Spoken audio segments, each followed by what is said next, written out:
Have you ever stood in a liquor store staring at a whiskey label that looks expensive, historic, maybe even a little intimidating, only to pour it later and wonder if your taste buds just got scammed? Americans spend billions every year on whiskey, yet a surprising number of bottles rely more on branding than actual flavor. So today we're counting down 7 American whiskeys you should never buy. Not because they're trendy to hate, but because they fail the only test that matters: the second glass test. The first sip might seem fine, the second reveals the truth. And by the end of this list, one bottle will prove that cheap whiskey can still cost you dearly. Number 7. Basil Hayden's Kentucky Straight Bourbon. At first glance, Basil Hayden's looks like the kind of bourbon that should sit proudly on a polished bar cart beside crystal glasses and expensive cigars. The label is elegant, the bottle design feels upscale, and the marketing leans heavily into the idea that this is refined bourbon for sophisticated drinkers. But once the cork pops and the liquid hits the glass, something strange happens. The flavor profile feels like it forgot to show up. The aroma actually sets the stage nicely. You get gentle hints of caramel, a bit of oak, and a faint spice note that suggests something interesting might be waiting in the sip. It's the sort of nose that makes you think you're about to drink a carefully balanced bourbon with depth and character. The promise is there, floating just above the glass. Then the first sip arrives, and it's surprisingly quiet. Instead of bold caramel or warm spice, the palate feels thin and restrained. There's a light sweetness, a mild pepper note, and a quick flash of oak, but everything fades almost immediately. It's the kind of bourbon that tastes like someone turned the flavor dial down halfway. What really reveals the problem is the second glass test. The first pour feels smooth and approachable, which can easily convince someone they've picked a classy bottle.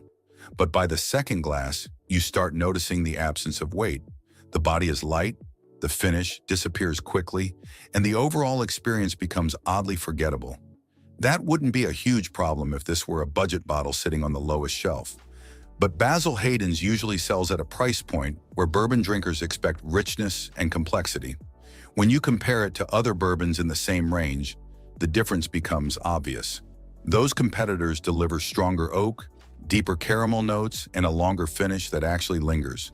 So Basil Hayden's lands at number 7, not because it's offensive, but because it's disappointing.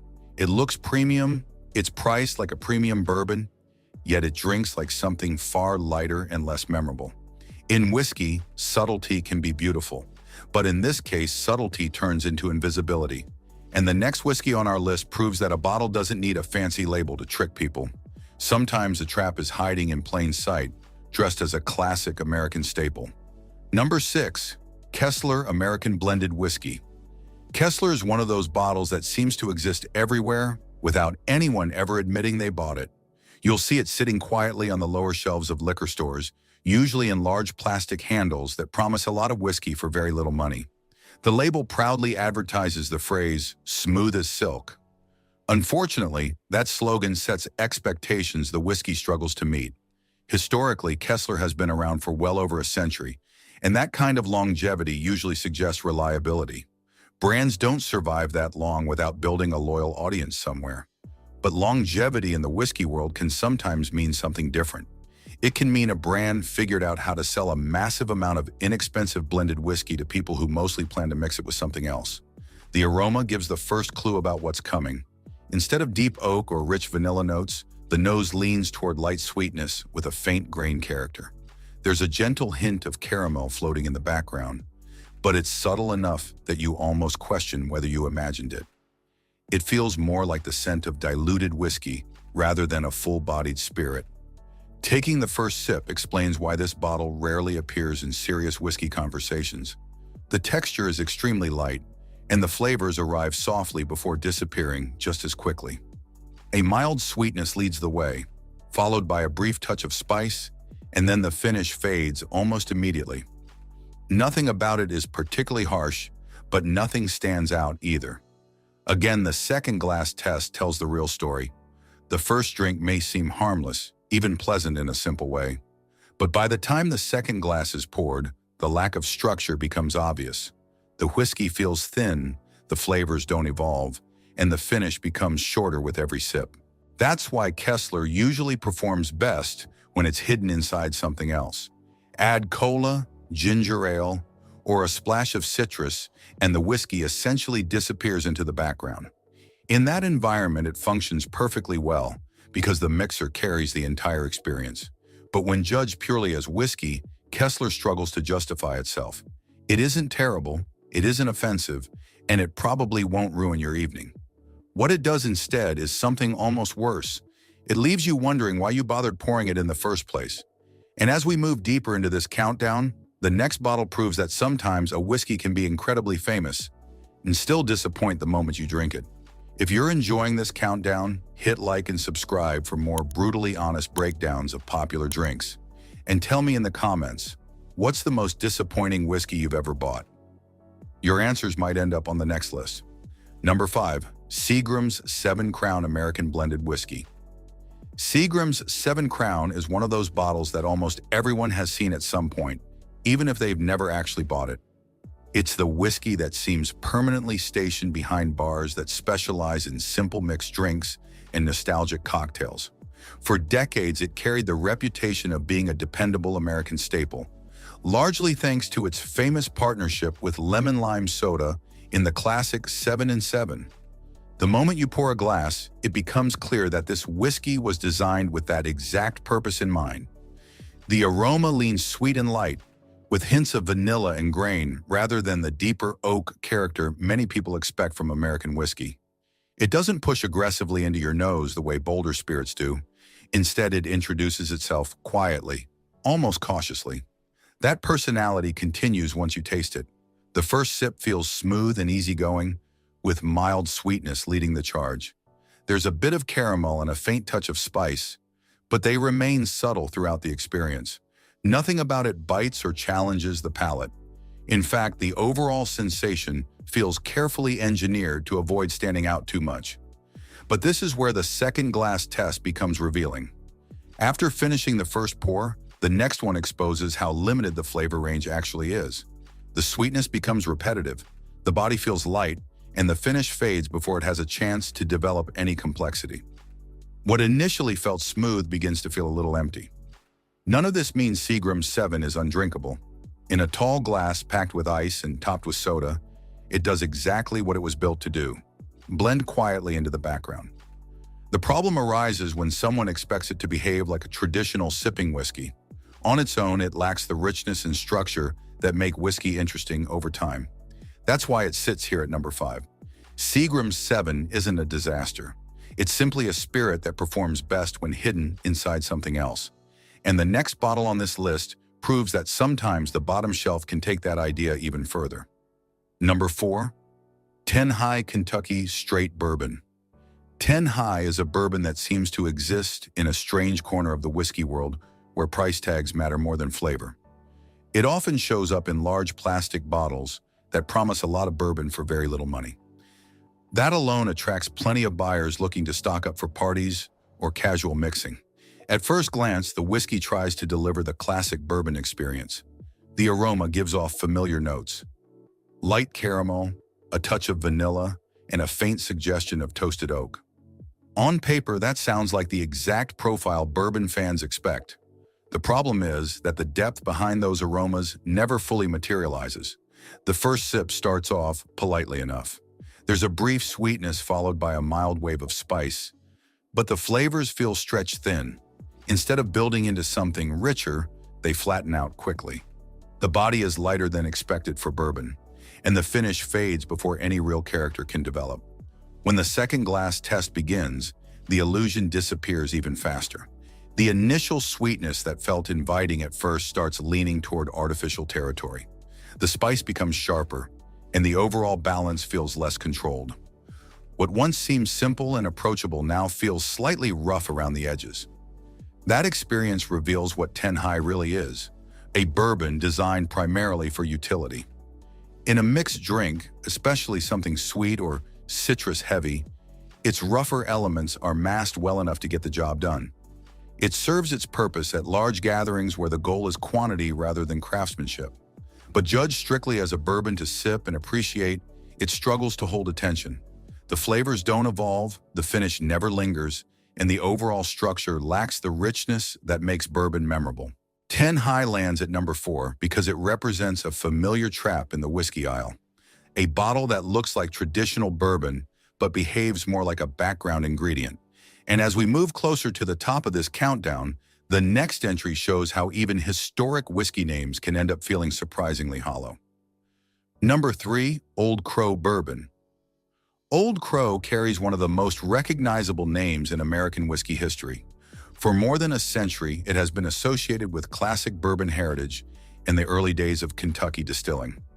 That legacy still gives the bottle a certain weight on the shelf, especially for buyers who appreciate traditional brands. Pouring a glass of Old Crow immediately reveals the familiar bourbon character people expect. The aroma offers notes of caramel, vanilla, and lightly toasted oak. Compared to some of the earlier entries on this list, the nose actually feels promising. It suggests that this could be a straightforward old-school bourbon with a bit of personality. The first sip supports that expectation, at least briefly. There's a mild caramel sweetness, followed by hints of corn and a touch of oak spice. Everything feels balanced enough for a moment, giving the impression that the whiskey might settle into a comfortable rhythm as you continue drinking. However, that rhythm never quite develops. The body feels thinner than anticipated, and the flavors begin fading sooner than they should. The finish disappears quickly, leaving only a faint trace of sweetness rather than the warm, lingering character bourbon drinkers often enjoy. When the second glass test comes into play, the whiskey's limitations become more obvious. The sweetness begins to feel overly simple, the oak presence never deepens, and the overall experience remains one-dimensional. Instead of building complexity, each sip delivers the same narrow band of flavor. Old Crow still performs adequately in cocktails, especially those built around cola or citrus. In those settings, its mild profile blends without overpowering other ingredients. But as a bourbon meant to stand on its own, it doesn't offer the depth that its historic reputation might suggest. That contrast between legacy and performance is exactly why Old Crow lands at number 3. The name carries decades of bourbon history, yet the whiskey itself rarely lives up to that story. And the next bottle on our list shows that sometimes a whiskey can promise refinement while delivering something far less graceful. Number 2, Kentucky Gentleman Blended Whiskey. Kentucky Gentleman is one of those bottles that sounds far more dignified than it actually behaves in the glass. The name suggests old-fashioned Southern refinement, the kind of whiskey a well-dressed aristocrat might sip slowly while discussing horse racing or bourbon history. Unfortunately, once the bottle is opened, the experience feels much less like a gentleman and much more like a loud guest who arrived uninvited. The aroma begins with a wave of light sweetness, accompanied by a faint grain character and just a hint of oak. At first, it almost resembles the opening notes of a traditional bourbon, but that promise fades quickly once the whiskey reaches the palate. Instead of a structured flavor profile, the sip feels scattered, with sweetness arriving first and heat following closely behind. The texture is where the illusion breaks down. The body feels thin and slightly rough, as though the whiskey was assembled rather than carefully aged. The flavors move quickly across the tongue, sweet grain, mild vanilla, a flash of spice, before collapsing into a short and somewhat uneven finish. Nothing lingers long enough to build any sense of complexity. When the second glass test comes into play, the imbalance becomes even clearer. The sweetness grows repetitive, the heat becomes more noticeable, and the overall structure begins to feel slightly jagged. It's not aggressive enough to be shocking, but it never settles into a comfortable rhythm either. Kentucky Gentleman tends to survive in environments where it's buried beneath mixers or poured into large party drinks where subtlety isn't expected. In those settings, it fulfills a practical role, but as a whiskey meant to stand on its own merits, it struggles to maintain the composure its name promises. And if that bottle felt like a disappointing imitation of sophistication, the final entry on this list proves that sometimes the bottom shelf can sink even lower. Number 1, Kentucky Deluxe Blended Whiskey. Kentucky Deluxe occupies a peculiar position in the whiskey aisle. It often appears in oversized bottles at prices that almost seem too good to be true. For shoppers scanning shelves with budget in mind, it can look like an unbeatable deal, an entire bottle of American whiskey for the cost of a casual lunch. But once the cork is opened, it becomes clear why the price sits where it does. The aroma offers a quick burst of sweetness with traces of grain and faint caramel. At first, it resembles the scent of a simple blended whiskey, nothing particularly complex but not immediately alarming either. The nose suggests a mild, straightforward spirit that might at least deliver a clean and easy sip. That expectation disappears the moment the whiskey touches the tongue. The flavor arrives abruptly, leaning heavily towards sweet grain and light alcohol heat, rather than balanced oak or caramel. The body feels unusually light, almost hollow, and the finish retreats before it can form any meaningful character. The second glass test exposes the real weakness of Kentucky Deluxe. The sweetness begins to feel artificial, the heat grows sharper, and the lack of depth becomes impossible to ignore. Instead of developing new layers with each sip, the whiskey seems to lose what little structure it had. In large mixed drinks or party punch bowls, Kentucky Deluxe can disappear well enough to serve its basic purpose. But when judged purely as a whiskey, it struggles to provide the warmth, richness, and lingering flavor that make the spirit enjoyable in the first place. That's why it takes the top spot on this countdown. Not because it's the most shocking whiskey ever made, but because it represents the ultimate trade-off between price and experience. It's a bottle that promises a lot of whiskey for your money, yet delivers very little of what makes whiskey worth drinking. So that's the countdown. From bottles that merely disappoint to ones that completely waste your shelf space. Did your go-to whiskey survive the list, or did it get roasted? Drop your thoughts in the comments and subscribe for more brutally honest drink rankings. Cheers!